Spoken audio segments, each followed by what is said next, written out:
Yeah, my name's Kevin, and I have this poster shop in Sandringham, Auckland, and have had it for the last 4 years since coming to this country.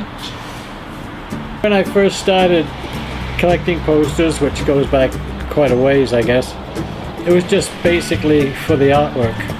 I saw a poster, I just loved the artwork, picked it up, and then, one thing led to another, and every time, it seemed to be a movie poster. I did collect like serious art for a little while, but the movie stuff was way more interesting. So that's basically how it started, just the artwork. I mean, I love movies, so it was sort of a good connection anyway. So, but yeah, just the art. Unfortunately, it's all gone now. We're stuck with Photoshop and stuff, but the old stuff is fantastic.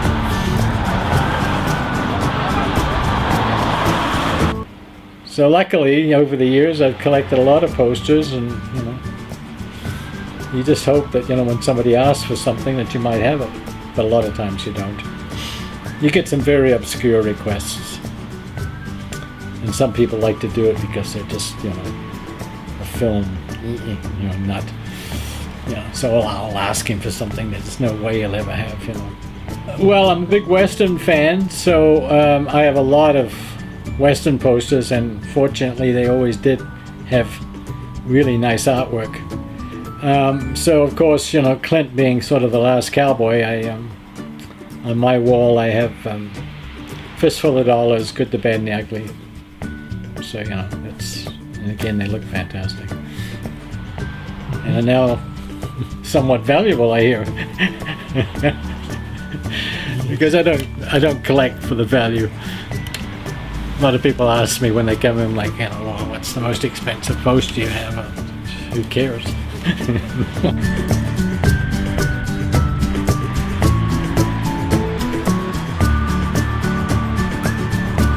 There's no real, there's no sort of, serial sort of person buying posters. I mean, I get people in here from 10 to 90, 100, I mean, it just depends. Never has been. You can't sort of, obviously there are some people who are studying film and they have their reasons for buying certain posters. Back home in Vancouver, I used to get a lot of people, because it's quite a film city. I would get a lot of people who worked in the movies, wanted a poster of a movie that they worked on. So I would get requests, for that. When you get the poster in, just give me a call and, we'll do that. I haven't had much of that here, but there is somewhat of a film industry around, so I mean, eventually that might sort of happen. But no, there's no sort of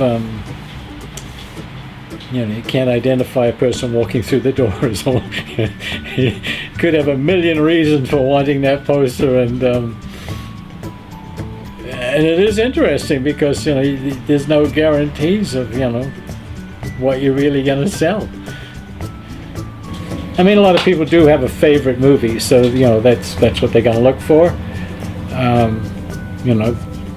They love the movie. Let's say, for argument's sake, they love Casablanca, which most people do. So, an original Casablanca is going to cost you thousands of dollars. Not sure what it is now, but probably in the $25,000-$30,000 range for a Casablanca if you can get hold of it. But there's reprints out there, so that sort of thing helps. So I can give you a reprint from $5 to $65, depending what you want and what size. But, yeah, that's. I mean, they started doing reprints. A huge company, I think probably the biggest poster company in the world, and they're in Germany.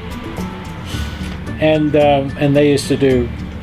Well, they still do, but they did a lot of it. I couldn't buy from them direct because I wasn't buying enough. I was too small a business, so I would have to buy from somebody who was buying a few hundred from them, and then he'd resell them, so then I could buy from him. But the interesting thing was that is, of course, they were printing them in Germany, but they couldn't sell them in Germany.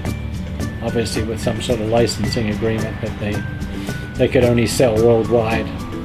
So there's lots of little things about that, you know, but what has happened lately is a lot of those reprints are now out of print. Most of the Bond reprints you can't get anymore. And the original James Bond now are getting into the thousands. That's been one of the hottest commodities of all. You know, that stuff. It's stuff like that, you know, Raiders of the Lost Ark, you know, Indiana Jones, Superman, Batman, all of those, you know, iconic sort of, you know, movies. And Bond, of course, the series, you know, what, 23 movies now, so, you know, the biggest selling series of all time. But now you can't even, you know, you can't even get a reprint now. You know, I have a few left, and that's, you know, I won't get any more. It's just they're not available. And the originals are just like thousands. Just skyrocketed in the last few years. Yeah, no, it's a fascinating business. You know, I mean, it's actually quite a big business worldwide, which a lot of people don't recognize. But you get on the internet, and there's just so many sites, you know, selling movie posters, and that's why I don't have a computer, because I'd be on all night just looking at posters. Yeah, no, it's just a wonderful thing, really. I mean, it's just most of my connections were in, as I said, you know, Europe or North America. You know, the cost of shipping those and things now around that is, you know, it's just, and plus I've got so many I just don't want to. And I pretty much haven't been collecting any posters since 2000, because, you know, the images are not any, don't interest me. You know, poster business was back in the 40s, 50s, 60s, you know. Those were the, you know, just the iconic images. Now everything is just, they're just terrible, really. It's a shame. You know, I find it's really a shame. You know, because I get kids come in and they see these posters from, you know, old horror films and stuff from the 50s, and they just go wild. You know, and they can't believe that, you know, people aren't doing that today. So it's just one of those things. I mean, you would think that everybody would just want something with those four faces on, you know, but no, they want artwork. Yeah, it's very interesting. So it changes everybody's sort of, you know, reality of what things were.